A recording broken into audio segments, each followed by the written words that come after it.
Hi children, today I'll start geography lesson.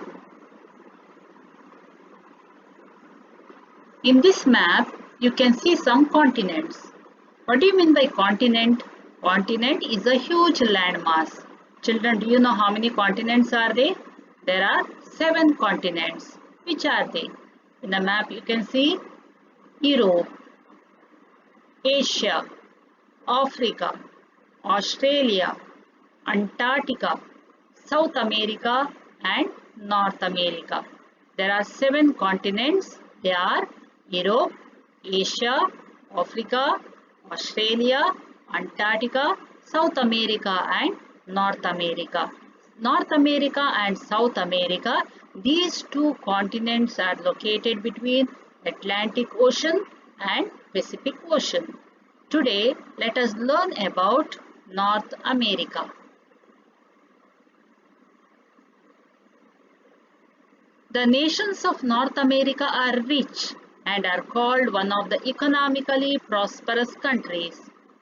Children, do you know why these nations of North America are rich? There are some factors which helped North America to become rich. They are developed science and technology. North America uses developed science and technology in all the fields. Large domestic market. There is large market for the goods what are produced in North America in their own country, domestic market.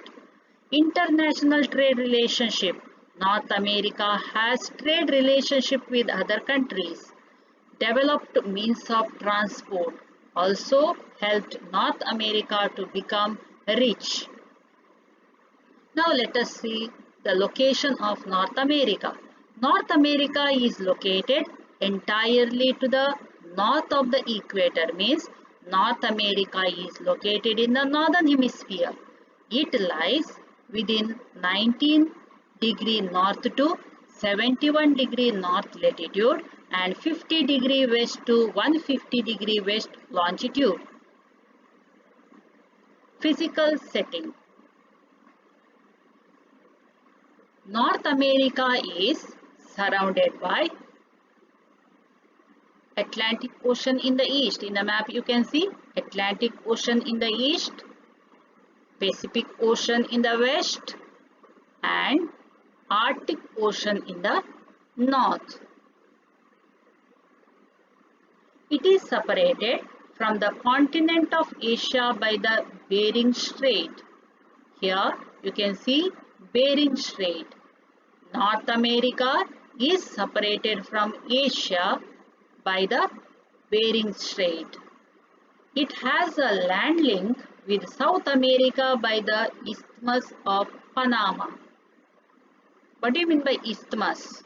Isthmus is a narrow land which connects two continents, North America and South America. These two continents are linked by Isthmus of Panama.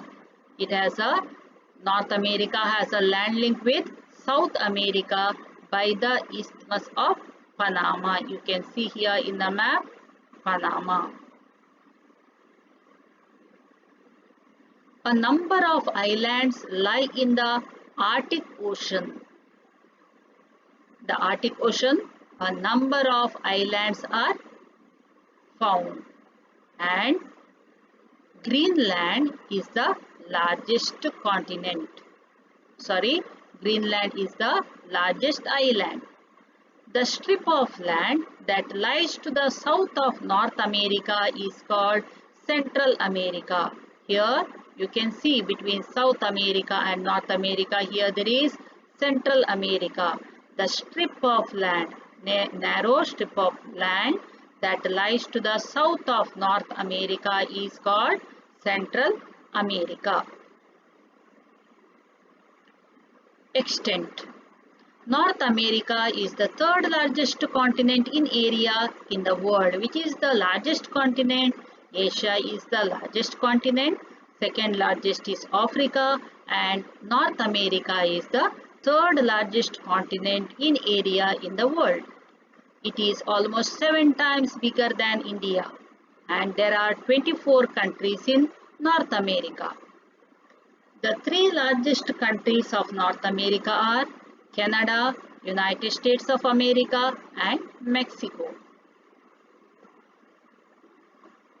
There are four physical divisions of North America. They are the Western Cordilleras or Rocky Mountains, second one the Great Central Plains, third one the Appalachian Highlands, and the fourth one the Coastal Plains. Which are the four physical divisions of North America? The Western Cordilleras or Rocky Mountains, the Great Central Plains, the Appalachian Highlands, and the Coastal Plains. Now let us learn about the Western Cordilleras. Western Cordilleras are the young fold mountain ranges. There are many mountain peaks. They run from Alaska in the north to Panama in south. The Rockies are the most important ranges in the Western Cordilleras.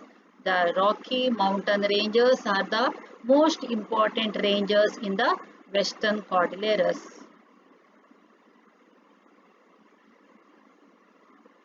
Mount McKinley is the highest peak in Western Cordilleras. Which is the highest peak in Western Cordilleras? That is Mount McKinley. There are many plateaus in this Western Cordilleras. Columbia, Colorado, and Mexican Plateau are the important plateaus found here. The Great Central Plains. The Great Central Plains are also called as the Great Plains of the Prairies. The plain consists of vast expanse of flat to gently rolling land.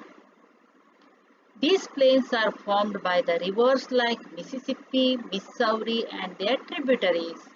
So, this is one of the most fertile plains of the world.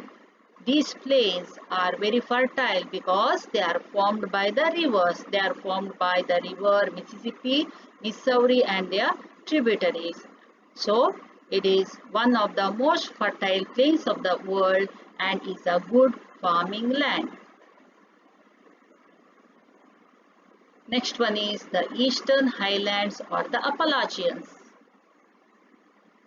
The Eastern Highlands are the old folded mountains.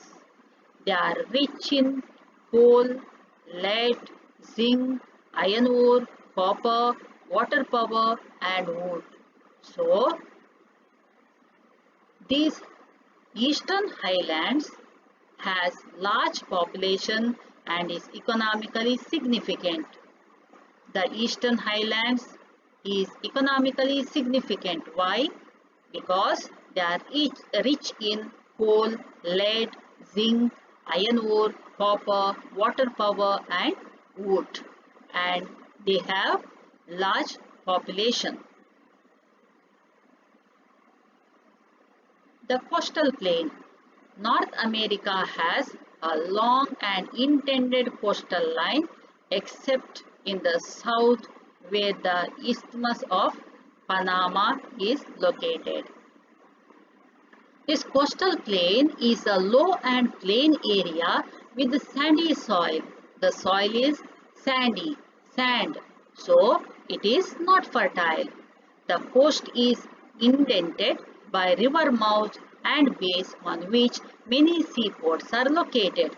This coastal plain is indented, means cut by the river mouth. What do you mean by river mouth? River mouth is the place where river joins to another water body, that is that is sea, bay, etc. So, the coastal plain is indented, cut by river mouth and bays on which many seaports are located.